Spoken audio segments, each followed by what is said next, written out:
In die Tunnel Sportnuus gaan ons na Formule 1 en opwindende twee laaste wedrenne van die jaar wat gaan plaasvind. En dit is die 2025 seisoen wat opwindend gaan wees as gevolg van die feit dat 3 bestuurders kan nog wen. En dit is na al die drama die afgelope naweek in Las Vegas. Drama natuurlik was dat McLaren se bestuurders het albei hulle punte verloor, hulle is gediskwalifiseer. En daar's nog 2 wedrenne oor. Komende naweek Qatar en dan 7 Desember is dit Abu Dhabi.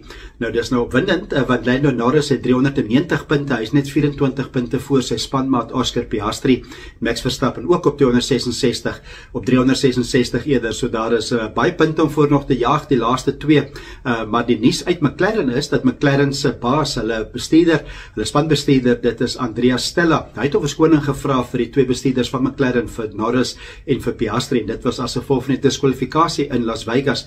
Natuurlik, dit is faktore wat in beheer is van die spanbestuur en die span, niks wat die bestuurders eintlik daaraan kan doen nie. In kort wat gebeur het, die 2 McLarens was albei te laag op die grond gewees in Las Vegas en beamptes meer die mate van verweer na die Grand Prix en daar was te veel verweer gewees op die onderstel of die onderste plaat van albei motors. So albei is gediskwalifiseer. Ek seker hulle gaan nie dieselfde fout maak in die komende naweek in Qatar nie.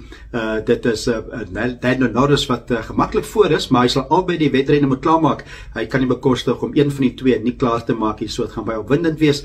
So in kort, dit is Lando Norris op hierdie stadium 390 en dan is dit Oscar Piastri en Max Verstappen op 366. So komende naweek Qatar, 7 Desember Abu Dhabi. Dit is Formule 1 nuus van die Tunnel.